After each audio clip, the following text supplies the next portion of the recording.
Oi pessoal, esse é o nosso terceiro vídeo sobre provas. O tema de hoje é relevantíssimo, testemunhas. Então veremos hoje o que é testemunha, como é que funciona, como é que ela é ouvida, quem pode ser, quem não pode ser, quais são as obrigações. Vídeo essencial porque testemunha é uma das provas mais usadas no processo penal. Bom, a testemunha na verdade é um gênero que tem duas espécies, a chamada testemunha propriamente dita e o informante. A diferença dos dois é muito simples e muito fácil de entender. Testemunha propriamente dita é aquela que não tem nenhuma relação com as partes, ou seja, não é ligada nem à vítima nem ao réu, e não tem também nenhum interesse no feito. E, portanto, a testemunha propriamente dita, teoricamente falando, entre aspas, ela é isenta e imparcial, porque não se interessa com o resultado do feito. Já o informante, ele vai ter ou alguma ligação com uma das partes, autor ou réu, ou vai ter algum tipo de interesse na resolução da causa. E aí, claro, teoricamente falando, a testemunha propriamente dita tem um valor superior, no que se refere à prova, do que o informante. Bom, continuando aqui na nossa matéria, nós temos aqui uma questão interessantíssima. As pessoas pensam que elas podem escolher, não quero testemunhar, não estou com vontade. Olha só, no processo penal brasileiro, todos têm a obrigação de testemunhar. Todo mundo. A regra é essa, todos têm que testemunhar, tá? Então, a testemunha, na verdade, é um ser humano, é uma pessoa humana, evidentemente, que adquiriu algo em relação ao fato por um dos seus 5 sentidos. Isso é testemunha. Então, qualquer pessoa pode testemunhar e qualquer pessoa tem a obrigação de testemunhar. Então, eu não posso me recusar a depor, não quero, não estou afim, não posso. Não é possível, porque é dever de todo cidadão agir como testemunha. Até o presidente, até o governador, até o prefeito, até o juiz, até o promotor, todos são obrigados a testemunhar. Veremos daqui a pouquinho algumas exceções sobre isso, mas a regra geral é que todos são obrigados a testemunhar. Em relação ao presidente, ao governador, ao prefeito, aos juízes, promotores, secretários de Estado, há a possibilidade do testemunho por escrito. A única diferença é essa, mas eles são sim obrigados a prestar depoimento. Então, a regra geral é todos podem ser testemunha e todos são obrigados a testemunhar. Esta é a regra geral, então que vale para todo mundo. Aí vem aquela questão interessante que eu falei para vocês da exceção. Nós temos duas exceções então. A primeira exceção, que está aqui em cima, é a do artigo 206 do Código de Processo Penal. É o seguinte, são pessoas que têm algum vínculo de afetividade com o acusado, e aí, por esse motivo, estariam dispensadas de depor. Então, nesse caso de cima aqui do artigo 206 do CPP, a pessoa ela é desobrigada de depor por causa de algum tipo de afinidade, de parentesco com o acusado. Então, só que para essas pessoas existe uma questão interessante. Essa dispensa ela não é absoluta porque nos casos que só eles viram o crime, é o que está aqui em azul, eles são sim obrigados a prestar depoimento. Então imagina, por exemplo, um caso de violência doméstica e familiar. E aí, claro, se, por exemplo, o pai bate na mãe e o filho assiste, ele seria obrigado a testemunhar porque só ele assistiu aquele fato, conforme dispõe a parte em azul aqui do que eu escrevi para vocês aqui em cima. E há um segundo ponto, que está no 207, e agora, olha só, são proibidos de depor. São pessoas que, em razão da profissão, ofício ou ministério, têm o dever de sigilo, ou seja, não podem falar sobre a informação que elas obtiveram, claro, se elas obtiveram a informação no que se refere à sua profissão. Exemplo, o advogado em relação ao seu cliente, o médico em relação ao seu paciente, o padre em relação ao fiel no momento da confissão, então o psicólogo em relação ao paciente, o psiquiatra. Então, são pessoas que pela sua profissão, elas obtêm informações e que ao dever de sigilo, então eles não podem depor. Eles não podem depor. A legislação fala no 207 que só podem depor caso aquele que fez a ela, que prestou a ela a informação, a desobrigue. Então, por exemplo, eu sou réu em um processo e eu confesso o crime ao meu psicólogo, por exemplo. E aí, ele não pode falar sobre isso, porque ele fica impedido por face do 207, porém, se eu libero ele para que ele fale, ele poderia falar sem nenhum problema, desde que esta liberação seja expressa, né? Tem que ser expressa, tem que ser realmente, está liberado para falar. Me parece que o advogado não poderia falar nem mesmo com essa liberação da parte que disse a ele, porque o Estatuto da OAB, o Código de Ética, artigo 26, se eu não me engano, diz que o advogado não pode testemunhar contra o seu cliente. Então essa ideia, me parece que o advogado não poderia de maneira nenhuma nesse ponto. Então, aqui, eles podem se recusar a depor, então os parentes podem se recusar a depor. Lembrem que há uma recusa limitada, porque só eles viram o caso, eles são obrigados a fazer. Já essas pessoas que estão ligadas à profissão são proibidas de depor, salvo se a pessoa que lhe prestou a informação a liberar deste encargo. Bom, continuando aqui, gente, olha só aqui, ó. Obrigações da testemunha, tá? Eu botei aqui das propriamente ditas, porque veremos que é uma polêmica aqui, já vou explicar a polêmica para vocês, olha só. Então são 3 obrigações que a testemunha tem. Primeiro, evidente, comparecer no dia e hora marcado para depor. Então a pessoa é chamada para depor, ela tem que ir, tá? Ela é obrigada a ir, tá? Segundo, depor, ou seja, falar. E o terceiro é dizer a verdade. Então, esses são os depoimentos, são as obrigações da testemunha propriamente dita. Por que eu botei só dela aqui? Porque na minha visão, na minha interpretação, o informante só teria o dever de comparecer no dia e hora marcado e o dever de depor. Dizer a verdade me parece, na minha interpretação, que ele não estaria obrigado, mas veremos que há uma questão polêmica a esse respeito, né, uma posição polêmica a esse respeito, que eu coloquei para vocês aqui, que é se o informante pratica ou não o crime de falso testemunho, caso ele venha a mentir no depoimento. Então é uma questão polêmica e vejam que há posicionamentos, né, distintos a esse respeito. Bom, o Supremo Tribunal Federal, é a primeira item que está aqui, o STF diz o seguinte, que como não faz parte do tipo penal a ideia do compromisso com a verdade, lá não fala no tipo penal que a testemunha tem que ter só a compromissada praticaria o tipo penal, mas sim a testemunha como gênero, para o STF, o informante estaria sim obrigado a falar a verdade e se faltasse com ela, responderia por falso testemunho.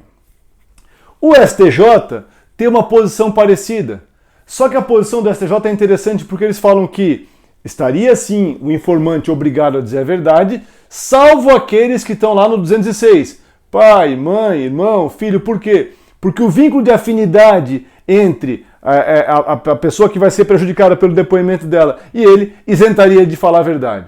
E há uma segunda posição doutrinária, que na minha humilde opinião me parece a mais correta, é aquela no sentido de que o informante não tem um compromisso com a verdade, justamente porque ele não presta esse compromisso. Justamente porque ele não jura dizer a verdade, ele não tem esse compromisso legal de fazer isso. E até porque a diferença entre testemunha e informante é o quê? É prestar o compromisso. Se eu entender que o informante tenha o dever de falar a verdade, ele vira uma testemunha propriamente dita. Então, por isso eu justifico a minha opinião aqui, que não é só minha, também é da doutrina, no sentido de que o informante não deveria ser responsabilizado pelo crime de falso testemunho. Lembrando que o Supremo Tribunal Federal e o STJ têm posição distinta nesse sentido. Bom, olha só, os artigos 218 e 219 impõem à testemunha quais são as consequências por não comparecer. Então, a testemunha que não comparece ao depoimento, ela pode ser conduzida sob vara. O que significa isso? Significa que o juiz pode determinar que a autoridade policial vá à casa dela e a traga à força para prestar depoimento. Essa é a condição sob vara. E não só isso.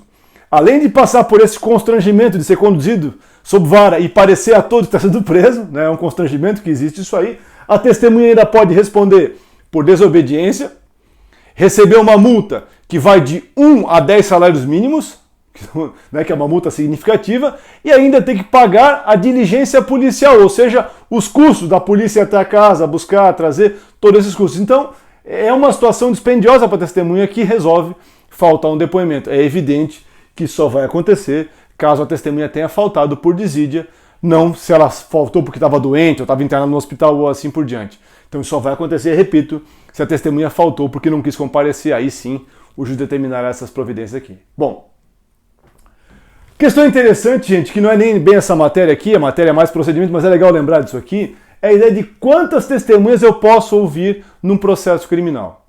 E aí eu inventei uma bobagemzinha que funciona, tá? Uma tabelinha que funciona. Tu vê o seguinte, são 8, 5 ou 3 testemunhas. Estão vendo aqui? Ó, 8, 5, aí tu pensa assim, ó, 8 menos 5 dá 3, 3 mais 5 dá 8. Tá vendo assim? Ó? Então, 8, 5, 3. Tu grava isso aqui.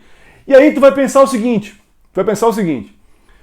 Que tipo de procedimento? Então, o número varia conforme a complexidade do procedimento. Tá? Essa é a ideia. Então, quanto mais complexo for o procedimento, mais testemunhas eu posso ouvir.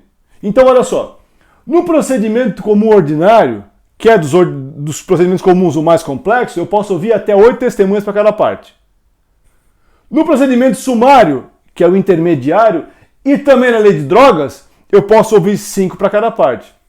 No sumaríssimo, que é o procedimento mais simplório, mais simplinho, são 3 testemunhas apenas. No tribunal do júri, que está na parte de lá na tabela, que tem 2 fases, na primeira fase são 8, na segunda fase são 5. Então, 8 menos 5, 3, 3 mais 5, 8. Isso funciona, tá, gente? Isso funciona. Eu sei porque eu leciono direito processual penal há mais de 20 anos e alguns alunos já disseram assim, professor, na prova da ordem me salvou o 853. Então, grave essa tabelinha, isso funciona bastante, tá? Então, conforme a complexidade, eu tenho mais ou menos testemunhas. Realmente funciona essa tabelinha aqui. Bom,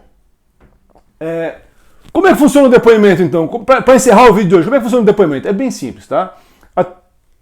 Quem é o primeiro tipo de testemunha a ser ouvida? Olha só, a regra do processo penal é que primeiro eu vou ouvir as testemunhas de acusação, depois as da defesa. Então eu vou ouvir todas da acusação primeiro, depois as da defesa. A testemunha chega, então outra coisa importante, as testemunhas ficam aguardando todas lá de fora da sala de audiências, entrando apenas aquela que vai depor. Uma testemunha não pode ouvir o depoimento da outra, não pode, tá? Tem que se preservar a incomunicabilidade das testemunhas conforme diz o Código de Processo Penal. Então ficam lá fora, aguardando. Entrou a testemunha. Primeiro ela é qualificada para saber se realmente ela foi aquela que foi arrolada, né, pelas partes. Apenas para esclarecer também, não é o momento aqui, mas é interessante lembrar. O momento que eu tenho para rolar testemunhas, a acusação, na hora que ela faz a denúncia. Então, junto com a denúncia, eu junto lá o rol de testemunhas. A defesa, com a chamada resposta escrita ou defesa escrita. Esses são os prazos, tá? Então rolou a testemunha, sentou lá a primeira testemunha. Primeiro ela é qualificada, para saber se ela é a pessoa. Depois, o juiz então vai perguntar a ela, testemunha, você é amiga íntima, inimiga, parente de alguma das partes, tem algum interesse no feito? Aí que vem a questão. Se ela responde não, significa o quê? Que ela é testemunha propriamente dita. E o juiz vai dizer a ela, então, sendo assim, você tem o compromisso legal de falar a verdade. Se ela disser sim, sou irmão do réu, primo da vítima, aí o juiz vai dizer então que ela é informante. Então, nesse momento, o juiz vai qualificar se ela é testemunha ou se ela é informante. Isso é importante. E nesse mesmo momento, as partes, acusação e defesa, podem contraditar a testemunha. Ou seja, dizer que não, excelência, veja bem, ele não é informante, ele é testemunha e assim por diante. Então, contraditando a testemunha, tá? Feito isso, quem é o primeiro a perguntar? O artigo 212 do CPP diz que as partes perguntarão diretamente à testemunha. Então, pergunta primeiro, sempre a regra é a seguinte, quem arrolou a testemunha pergunta primeiro. Então, se a testemunha é da acusação, primeiro pergunta o promotor, diretamente à testemunha, depois pergunta a defesa, diretamente à testemunha, e por último, caso exista algum tipo de ponto a ser esclarecido, isso é importante, o juiz então pode perguntar à testemunha. Não se pode permitir que o juiz substitua as partes e faça perguntas assim o tempo todo, porque nós já sabemos, o ônus da prova é das partes. Quem não lembra dessa regrinha, assiste o vídeo anterior sobre provas, aqui na playlist, tu vai lembrar desse ponto. Então, a testemunha então é ouvida, terminado isso, ela está liberada para ir embora, salvo se uma das partes quiser realizar a acareação, ou seja, quiser colocar ela para conversar com outra testemunha para verificar a verdade. Mas se não, ela está liberada para ir embora e vem a próxima testemunha e assim por diante. Pode inverter a ordem, ou seja, ouvir primeiro as da defesa para depois da acusação, só se houver concordância expressa da defesa. E o último ponto, caso a testemunha que vai depor tenha temor do réu, tenha medo, se sinta humilhada pelo réu estar ali presente, ela pode pedir ao juiz que retire o réu da sala, então o réu é retirado da sala e a testemunha é ouvida apenas na presença do seu advogado, sem que ele esteja presente então naquele momento. Certo, pessoal? Até o próximo vídeo, abraço!